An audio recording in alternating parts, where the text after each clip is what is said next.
प्रधानमंत्री नरेंद्र मोदी अपनी फ्रांस यात्रा में फ्रांस के चौथे सबसे बड़े शहर टोलूस जा रहे हैं। टोलूस यूरोप का एविएशन सेक्टर का गढ़ कहा जाता है। इसके अलावा टोलूस यूरोप के सबसे बड़े स्पेस सेंटर के तौर पर भी पहचाना जाता है। अपने विशेष प्रकार के आर्किटेक्चर के कारण इस शहर को पिंक सिटी भी कहा जाता है। लेकिन इस शहर की सबसे बड़ी पहचान यहाँ पर मौजूद हवाई जहाज बनाने वाली कंपनी एयरबस के हेडक्वार्टर के होने से है।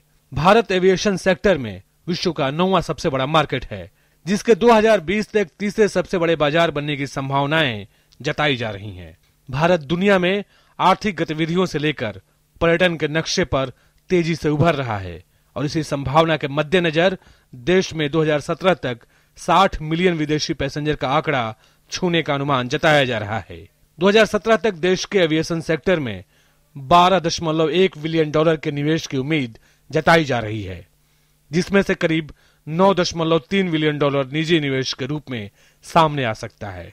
अभी तक भारत में सबसे बड़े विदेशी निवेशकों में फ्रांस की कंपनी एयरबस के अलावा अमेरिका की बोइंग कंपनी की हिस्सेदारी रही है। फ्रांस लंबे समय से भारत की हवाई रक्षा पंक्ति का भरोसेमंद मददगार रहा है। भारतीय वायुसेना के जंगी जहाजों में फ्रांस निर्मित लड़ाकू विमान से लेकर हेलीकॉप्टर शामिल हैं। फ्रांस ने 1980 के दशक में हिंदुस्तान एरोनॉटिक्स लिमिटेड के साथ समझौता करके भारतीय रक्षा तकनीक को नई ऊंचाइयों तक पहुंचाया है। भारत दुनिया के सबसे सस्ते स्पेस कार्यक्रम के साथ एक अलग ही मुकाम हासिल कर चुका है। चंद्रयान और मंगलयान की सफलता के बाद भारतीय अंतरिक्ष एजेंसी इसरो का लोहा पूरी दुनिया मान रही है। दुनिया के स्पेस इंडस्ट्री में अमेरिका जैसे देशों का हिस्सा 40% से भी ज्यादा है, जबकि भारत 4% के आसपास है। यही वजह है कि स्पेस इंडस्ट्री को मोदी सरकार ने मेक इन इंडिया के उन 25 सेक्टर में शामिल किया है जहां भारत बुलंदियों को छू सकता है। स्पेस के क्षेत्र में भारत में निर्धारित नियमों के अनुसार एफडीआई सीमा को भी बढ़ाकर 74% कर दिया गया है।